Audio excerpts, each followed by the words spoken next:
The purpose of this podcast is to educate and inform. It does not provide legal advice. It does not create an attorney-client relationship.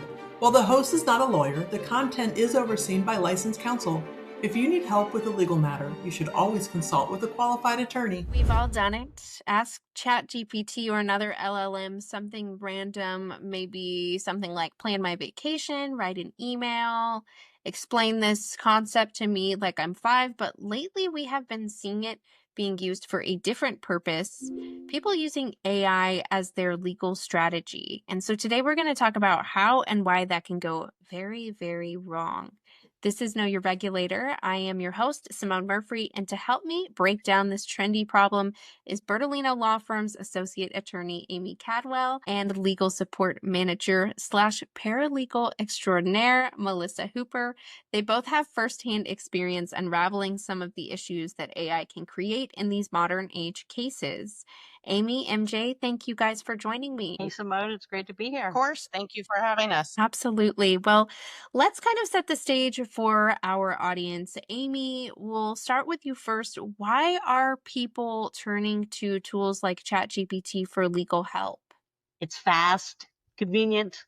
It gives those structured answers. And people, they just say it sounds legal it's got to be right. I mean, it sounds really, really good. I've used it before because it sounds so good. It definitely speaks with authority and with that confidence, right? That makes you feel like whatever answer it's giving you is correct and it's factual and it makes sense, and it'll kind of give you like clues, even like extra sentences to sort of boost the answer that it gives you so that it seems more legitimate, Right. It's got that legalese and the lingo down pat. Absolutely. Yeah. No kidding. We've joked before with all of us about some of the things that, people ask AI to do. And MJ, you actually had some really good uses that you had mentioned and some that we kind of then cringed at too. But what are people asking AI to create? What are they tasking it to do? Some very easy ones, or some of my favorite ones, are like help me create a recipe or a meal plan for tonight. But some of the other very egregious or problematic ones are going to be asking it to diagnose any medical issues. It's not going to know how to do that. Or how do you recover from a recent surgery that you've had? That's crazy. Everybody's different. You don't know. Yeah. And then in addition to that, especially where it affects anything dealing with law, is writing your own legal defenses and generating legal arguments. Those are definitely for the attorneys. They are the skilled professionals for those. Absolutely. And I think there was some kind of trendy post or viral post that went around where people had put giant googly eyes on their eyes, and then they asked ChatGPT to kind of like ask them like, what's wrong with my eyes? What's going on? Can you help me? And it took ChatGPT a really long time to figure out that they were just googly eyes that they had taped on their eyes. So yeah, to your point, you really can't like trust what ChatGPT says. And then when we're talking about mixing in your professional license in with it, it stops being so funny because it can go wrong so very, very quickly. Amy, we know that really the bigger issue that's happening in the legal world right now is we're hearing about attorneys getting in trouble for AI-generated filings. Can you talk to us a little bit about what is happening there? What's going on? Why are they getting in trouble for something so silly sounding? Oh, Simone, it may sound silly, but there was a case, I believe it was in New York, and an attorney had used AI. And so he walked into court, he presented his arguments, but then the judge went looking for the cases he was citing, and those cases were made up. And that attorney, I don't think he got disbarred, but he got in big, huge trouble for that. If the attorneys are getting into trouble for that, you can imagine, Joe Blow off the street, here he is with his professional license. Nobody is going to be okay with you making up a case if you walk in saying, waving your ChatGPT case that's been made up that to support your defense. That's just not going to cut it. I mean, wasn't he fined? Yeah. Oh, yeah. He was fine. But then they also did some other things, and I don't remember exactly what they did. I know he was disciplined by the state bar. And then it kind of comes down to like, do you really want to hire a lawyer too who's going to use ChatGPT as their argument? You know, Right. Right. Hopefully, yeah, you got no, an attorney who went to law school and not ChatGPT. Hopefully. exactly, I mean, but you know what? I mean, the truth of the matter is, ChatGPT is great for some really, for some novel ideas out there. I use ChatGPT. If I'm writing something and I need a paragraph to sound a little more polished, I'll use Copilot or ChatGPT. Mm-hmm. I'll use AI because it's a handy tool to have. But what we need to remember is it's a tool. It can't take the place of your lawyer or your doctor. It should never take the place of those because it's not a trained lawyer. It doesn't know, okay, this statute applies here. Okay, this case applies here. Oh, we need to make this argument here. We need to make this very important ultra vires argument here, which if you come talk to us, you'll hear ultra vires bandied about. And I bet you won't find that on ChatGPT. Exactly. MJ, what are you seeing? I know that you have got to be, seeing something else in all of this AI use. Well, we definitely see a lot more of our clients consulting ChatGPT and or Copilot, even during our attorney-client conferences. And we strongly advise not to do that because, again, as we just got done discussing, ChatGPT is not going to know the specifics and the very fine, critical details that your trained professional attorney is going to know. So we do always like to try to remind them you've hired a professional attorney who's gone through schooling and lots of continuing education, not ChatGPT. Are they caught up with all the recent rules and changes like our office follows on a weekly basis? So that was a big point. But I also wanted real quickly to go back onto something quickly, if I may, Miss Simone. Because of that one court case that Miss Amy had referred to a few minutes ago, anytime people are being scheduled for hearings now, in the orders from the judge, they are specifically putting wording in those stating to please make sure to it you are not using ChatGPT in your filings. Mm-hmm. So it is being warned everywhere not to do it. And it's kind of like one of those things where you get like a gel silica pack and you're like, do not eat. Who's out here eating it? It's like, no, there are people out there, and sometimes you do have to very blatantly spell it out. Hey, watch yourself. Don't, big step below you. Don't trip as you're walking out the door. And at this point, lawyers should know better. Amy, you have seen what it looks like when someone comes to us after trying to handle things themselves using ChatGPT or some sort of large language model. What does it look like when you're kind of managing that type of case? Someone comes to you and they've entered into this process and they're essentially using ChatGPT or AI as their lawyer. Right. Simone, they come and they hand us, it's like they bring us this big load of documents that are in this jumbled pile that's a mess, and they want us to clean it up for them. They've been submitting these responses to the boards that are the wrong documents in the wrong format with the wrong argument. They've made admissions that we really wish they hadn't done. They've missed deadlines. They have missed out. I mean, for instance, we had just had a case. Thank God we were jumped on the case in time to be able to file the motion in time.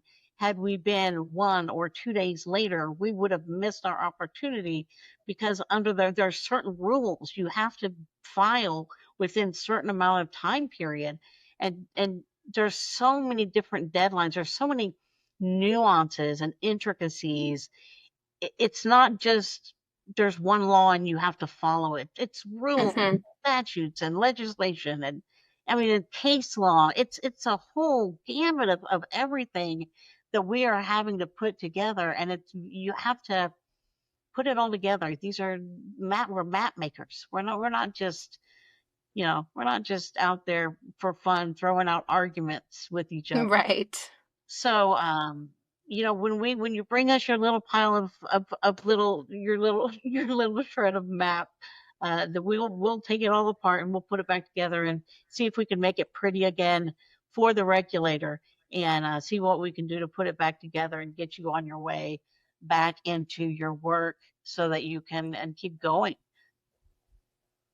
But that could be costly, I would imagine. I mean, that's just more build time, and maybe had Uh-huh. like you had Yeah. mentioned, MJ, you hire a lawyer, you trust them to do this job for you. That's what you do. You trust them to do the job for you, and you don't try and do it alongside them with something or someone who didn't go to law school. So, absolutely. And MJ, you and I have talked a lot about the great uses of AI. We know that it's a great, valuable tool, and there can be so many things that it can be helpful with. Where can it actually be helpful when it comes to a legal case? What are the things that individuals or licensed professionals can use AI for that doesn't necessarily mean that they're kind of working alongside their lawyer or even undermining, the expertise that their lawyer has? So some basic good uses. A lot of the times with our clients, all of our attorneys do ask for a written chronological timeline. So with ChatGPT and or Copilot, that would be fantastic because you could type in what you want, and even if your thoughts are coming out unorganized or you've jumped a month ahead, it's going to be able to wrangle it back in and put it in that narrative in chronological order. So that is helpful. If you are unsure of what type of questions to be asking your attorney, you could tell ChatGPT and or Copilot, hey, I'm dealing with Board of Nursing, or I'm dealing with Texas Real Estate of Commission, and I have this complaint and this is what they're stating. Can you help me come up with questions to ask my attorney to obtain our next steps or where we're at in the process? Another positive or good use is going to be if you have a document that you truly don't understand and seems very Greek to you, you could ask it to summarize it and in a way break it down and talk to you like you're a 5-year-old. And then you'll be able maybe to understand the concept and be able to express your concerns and again attack the roadmap the attorney is providing for you. Those are all really, really great uses. Are there any that you would say do not use AI for this, other than the obvious of like using it to be your lawyer and kind of draft and file, or give you a deadline, make these sort of legal analysis for you? So not to beat a dead horse again, but again, legal analysis. ChatGPT is not up to date with all the current proposed, adopted, withdrawn rules each of the agency has. This stuff is moving quickly and changes are made quickly. So you really can't guarantee ChatGPT is staying current with those, no matter how realistic it seems. Another one seems very obvious, but a lot of people seem to make this mistake. Writing responses to your regulatory board. Are you proficient in each of the agencies we deal with? I seriously don't think so. We do. We follow and track these agencies on a daily basis. And then the last one, and I'll leave y'all alone, is interpreting the codes, the statutes, and the rules. Again, this is why you've hired a professional who has gone through the schooling and the training and attends all those boring CE classes, but that is why you've hired these attorneys. Yeah, no, it's very nuanced. We know this, but that's why we're trying to convey to audience that this is a very nuanced process. It comes down to your individual situation and your individual board. Each board has a different process. The way that they're structured could be different. The way that they're governed could be different. I mean, there are so many things that happen behind the scenes when it comes to just the overall schematics of the regulatory world. So to that, it's something where you are a forever student. You're always going to be learning. Things are always going to be changing, and you've got to stay on top of that. So, Amy, let's say that someone has already used AI to draft something or respond to the board. What should they do in this situation? Well, first, they need to stop and don't go any further, because if you do, you're making a big mistake. You need real legal review. Take that to an attorney, let them look it over for you, because you cannot rely on ChatGPT. You need a real lawyer looking at it, because it needs actual human eyes on it. Yeah, absolutely. Simone, And can I then also? Oh, go ahead. I was just going to say, be transparent with your attorney. Don't hide things from them. There's the attorney-client privilege. You're in a safe place. Don't lie. That's dumb. Don't lie. Be transparent. Super important. Is that what you were going to say, MJ? Yes, ma'am. We see it all the time where the clients are afraid of looking stupid or they're scared. But when you aren't transparent with the attorney, it could come back and bite you in the middle of the thing, and we won't be able to backpedal. So we always stress, please be open and honest. Like Miss Amy says, it is a safe place. There is attorney-client confidentiality, but you can't withhold things because it could very possibly cause a negative impact on your case. Yeah, you can't defend what you don't know, right? Exactly. Yeah. And so while AI, go ahead, Amy. I have had more than one time where I have had a client on the witness stand and they have been asked a question and they answered not the way they had answered me in the past. And I would sit there and I would think, if only you had told me that, I could have prepared you, but now you're in the hot seat and I don't know how to answer that. I could have told you how to answer it. So be transparent. Yes. Yeah. It's important. So important. Yes. While AI can be incredibly useful when your professional license is on the line, it does not replace real legal strategy, legal experience, or real legal judgment from an attorney who went to law school. If you're facing a complaint or an investigation from a licensing board, make sure that your last line of defense is a real attorney, not a AI chatbot. MJ, Amy, thank you both so much for joining me this afternoon and breaking down where AI can be useful and where it can bring you a load of trouble. Thank you to our audience for tuning in to Know Your Regulator. And until next week, stay inspired and continue engaging with your regulatory agency. Thank you, ladies. Thanks, Thank you. Know Your Regulator, the podcast that inspires you to engage.